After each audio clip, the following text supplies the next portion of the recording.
하나님 말씀 봅니다. 요한복음 12장 23절로 25절입니다. 요한복음 12장 23절로 25절까지입니다. 요한복음 12장 23절로 25절 찾으신 줄 알고 같이 합독하겠습니다. 예수께서 대답하여 가라사대 인자의 영광을 얻을 때가 왔도다. 내가 진실로 진실로 너에게 이르노니 한 알의 밀이 땅에 떨어져 죽지 아니하면 한 알 그대로 있고 죽으면 많은 열매를 맺느니라. 자기의 생명을 사랑하는 자는 잃어버릴 것이요 세상에서 자기 생명을 미워하는 자는 영생토록 보존하리라. 아멘. 기도하겠습니다. 고맙고 감사하신 아버지 하나님, 부족하고 못난 사람을 단위에 세우셨고 하늘나라의 천사들도 받지 못한 귀한 말씀을 들고 부족한 사람이 섰습니다. 능력의 장정 안에 붙잡아 주옵시고 하나님의 말씀만 바로 증거하고 하나님께서 말씀하신 그 뜻을 깨닫는 이 시간이 되게 하여 주옵소서. 듣는 자나 전하는 자나 다 한 가지로 은혜가 고 복받는 귀한 시간이 되게 하여 주옵소서. 예수님의 이름으로 감사하며 기도 올리옵나이다. 아멘. 오늘 말씀에서 하나의 미랄, 왜 예수님께서 이 말씀을 하셨는가? 예수님께서 말씀하신 것 중에서 자연에 대해서 말씀을 많이 하셨습니다. 들에 피는 백합화를 보라, 공중나는 새를 보라 하면서 말씀하셨고, 또한 예수님께서 사과나무의 비유는 안 드셨어요. 배나무의 비유도 안 드셨어요. 우리가 아까 먹었던 포도나무의 비유는 드셨어요.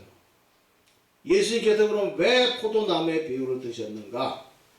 그 이유에 대해서 다음 시간에 한번 말씀드려 보겠습니다. 오늘은 한 알의 밀알이 땅에 떨어져 죽지 아니하면 한 알 그대로 있을 것이요 죽으면 많은 열매를 맺는다고 그랬는데, 과연 한 알의 밀알이 죽기까지 어떤 과정이 있었는가? 한번 그 과정을 한번 생각해 보면서 함께 은혜를 나누고자 합니다. 자, 농사 지어 보셨어요? 지어 보셨죠? 예를 들어서 마늘을 심어요. 마늘을 언제 심어? 마늘을 언제 심어요?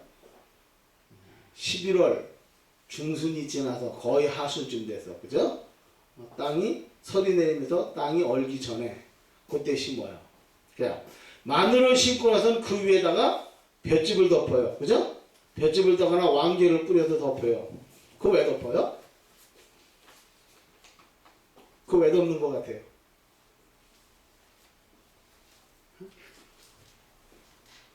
그거 왜 덮어요? 보통 사람들이 생각하기를 볏짚을 덮거나 왕개를 뿌려서 덮는다는 것은 얼지 말라고 덮는다, 이렇게 말들을 해요. 물론 저도 어려서 그렇게 생각했고 지금까지 얼마 전까지도 그렇게 알고 있었고, 그냥 어려서 제가 그걸 깨닫기 전까지. 제가 농업을 전공한 사람이에요. 그러다 보니까 이거를 왜 덮는다? 왜 덮는 것 같아요? 얼지 말라고 덮는 것 같아요? 얼지 말라고 덮는 것이 아니라 반대로 녹지 말라고 덮어놔요. 왜? 우리나라 기온은 사만사온이에요. 땅이 얼었다 녹았다 얼었다 녹았다 하면 씨앗이 어떻게 돼요? 썩어버립니다. 꽝꽝 얼어 있으면은 안 썩죠? 그렇죠? 얼지 말라고 덮어놓는 것이 아니라 녹지 말라고 덮어놓는 거예요. 그럼 한 가지만 더 봅시다. 그럼 왜 가을에 심어? 잘 뒀다가 봄에 심으면 될 거 아니야. 그럼 어느니 녹느니 따질 필요도 없잖아요. 그죠? 볏짚으로 덮을 필요도 없고. 근데 왜 가을에 심어요? 여기에는 깊은 뜻이 있는 겁니다. 씨앗이 딱 맺혀졌을 때는 씨앗을 가리켜서 잠자는 기간이라고 얘기합니다. 이 잠자는 거를 싹이나 쏟고 꽃이 피고 열매가 맺게 해주려면은 이 씨앗이 꽁꽁 얼어서 죽어야 됩니다. 요거를 전문적인 용어로다가 수면 타파라고 해요. 잠자는 거를 때려서 깨워준다라는 의미예요.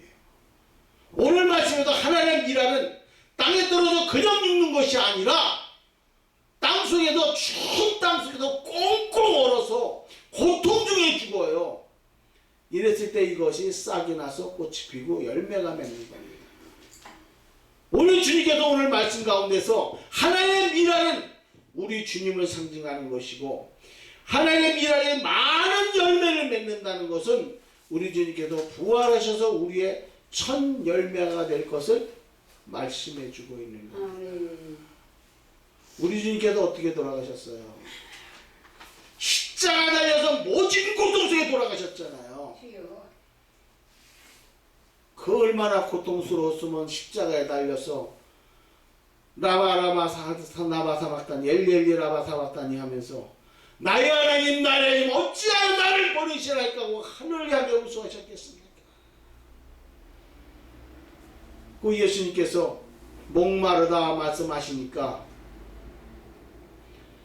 해용에다가 쓸개탄 포도주를 갖다가 주님한테 드려요. 근데 주님께서 맛보시거나는 안 드셨어요. 쓸개탄 포도주는 안 드시고 신포도주는 갖다 주니까 그 신포도주는 드셨어요. 그 이유가 뭘까요? 왜 쓸개탄 포도주는 안 드셨고 왜 신포도주는 드셨을까요? 쓸개탄 포도주는 일종의 마취제 역할을 합니다. 죽어가는 사람들, 십자가의 모든 고통에 돌아가는 사람한테 조금이나마 고통을 덜어주기 위해서 쓸개탄 포도주를 갖다 줍니다. 그거 먹고 고통을 조금 덜고도 돌아가라. 그 뜻으로다가 쓸개탄 포도주를 갖다 줘요.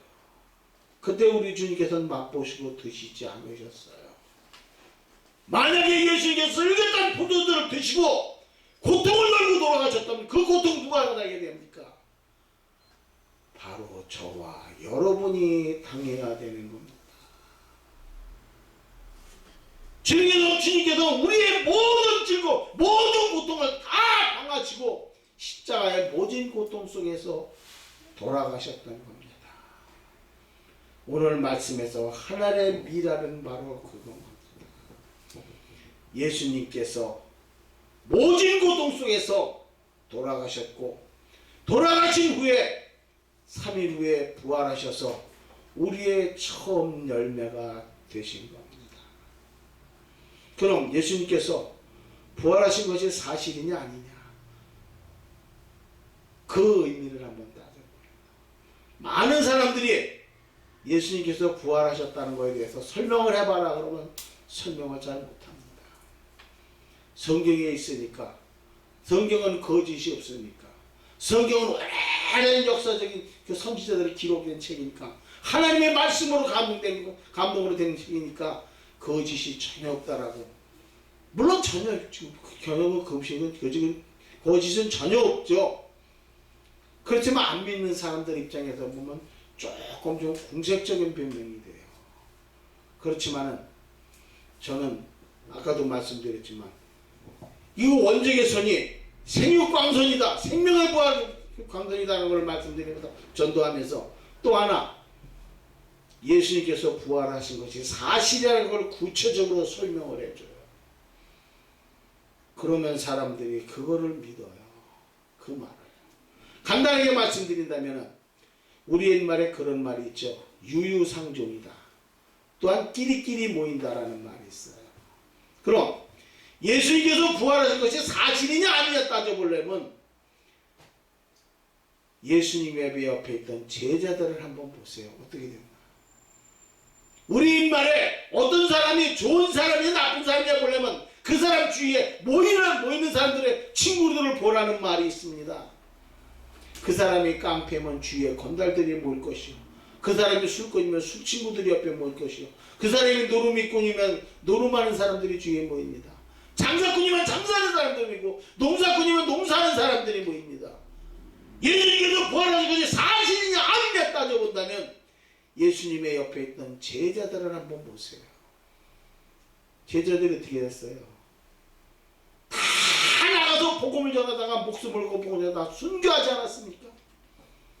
그럼 이 지구상에 있는 현재 75억 인구 중인데 75억 인구 중에서 거짓말을 보고 목숨을 걸 사람이 있겠는가? 목숨을 걸었다는 건 이건 사실이라는 얘기예요. 이 지구상에 많은 그 75억 인구 중에서 거짓말을 보고 목숨을 걸 사람은 아무도 없습니다. 예수님의 제자들이 나가서 목숨을 걸고 복음을 전하다가 순교당했다는 것은 예수님께서 부활하신 게 사실이라는 것을 증명해 줍니다. 예수님의 수제자였던 베드로는 로마에 가서 복음을 전하다가 십자가에 거꾸로 매달려 죽었다. 우리가 가장 의심이 많고 하던 제자라는 도마는 인도에 와서 복음을 전하다가 성 도마산에서 원주민의 창에 맞아 죽었다. 또한 요한은 반모섬에서 귀양 가서 거기서 요한계시록을 기록한 후에 그곳에서 순교를 당했다라고 하는 역사적인 기록이 되어 있습니다. 바로 우리가 할 수 있는 걸 봅니다. 제자들이 예수님께서 부활하신 것을 목격을 했고 예수님을 만나보고 얘기도 나누고 같이 제자들과 함께 기도했고 그것을 바로 바라보았기 때문에 그들은 가서 이것이 사실이라는 것을 전하다가 현장에서 순교를 당한 겁니다. 이 지구상에 있는 많은 사람들이 거짓말을 보고 목숨 걸지는 않습니다. 예수님께 제자들이 목숨을 걸고 전하다가 순교당했다는 것은 예수님께서 부활하셨다는 것이 사실이라는 것을 증명해 주는 겁니다. 오늘 말씀에서 하나님의 미라는 바로 그겁니다. 죽어서 많은 결실을 맺었듯이 예수님께서 십자가상의 모든 고통에서 돌아가셨고 부활 순천하셔서 우리의 처음 열매가 되셨고 우리를 구원하려 언젠가는 다시 오실 것을 우리는 믿기 때문에 우리는 바로 이 복음을 생명을 걸고 전하는 겁니다. 여러분 오늘 말씀에서 주님께서 말씀하신 하나님의 미랄이라는 것은 바로 이런 겁니다. 여러분 가정을 위해서 이 나라가 어려울 때 이 나라를 위해서 기도하고 하나님의 미랄이 될 자가 바로 누굽니까? 바로 저와 여러분입니다. 여러분의 가정을 위해서 여러분의 일가 친척을 위해서 이 나라 이 민족을 위해서 하나님의 미랄이 되시는 저와 여러분이 되시기를 주님의 이름으로 부탁드립니다. 기도하시겠습니다. 높은 보좌 위에서 낮고 천하는 우리를 굽어 살피시며 오늘도 죄인 하나가 회개하고 돌아오기를 학소고대하고 계신 나의 주 나의 아버지 하나님 주의 크신 은혜와 사랑 진심으로 감사함을 드립니다. 하나님의 미랄이 죽지 아니하면 그대로 있을 것이요 죽으면 많은 열매를 맺으라는 주님께서 말씀하신 그 말씀의 의미를 한번 생각해 봤습니다. 하나님께서 이 나라 이 민족을 또한 사랑하여 주시는 줄 믿습니다. 아버지 하나님 이 나라 이 민족이 5천년 역사에 문화민족임을 자랑하지만 그 역사는 전쟁의 옛 역사요 또한 우상숭배의 부끄러운 문화밖에 없습니다. 그런데도 하나님께서는 이 나라 이 민족을 사랑하여 주셔서 5천년 동안의 수많은 외세 침략에도 이 나라 이 민족을 지켜주셨고 6.25 전쟁의 그 고놈 속에서도 이 나라의 민족을 굳건히 지켜주셨습니다. 하나님 이 나라가 지금 어려운 가운데 있습니다. 아버지 하나님 여러 가지 문제로 인해 복잡한 가운데 있습니다. 코로나로 또한 많은 시련을 겪고 있는 가운데 이 나라 이 민족을 사랑하여 주시는 하나님 이 모든 재앙을 물리쳐 주실 줄 믿습니다. 아버지 하나님께 택하신 이 나라 이 민족으로서 세계 속에 대한민국이 되고 세계를 향해 하나님의 말씀을 전파하며 세계를 향해 선교사를 파송할 수 있는 이 나라 이 민족이 될 수 있도록 도와주옵시고 늘 강건케 도와주옵소서. 예수님의 이름으로 감사하며 기도하옵나이다. 아멘.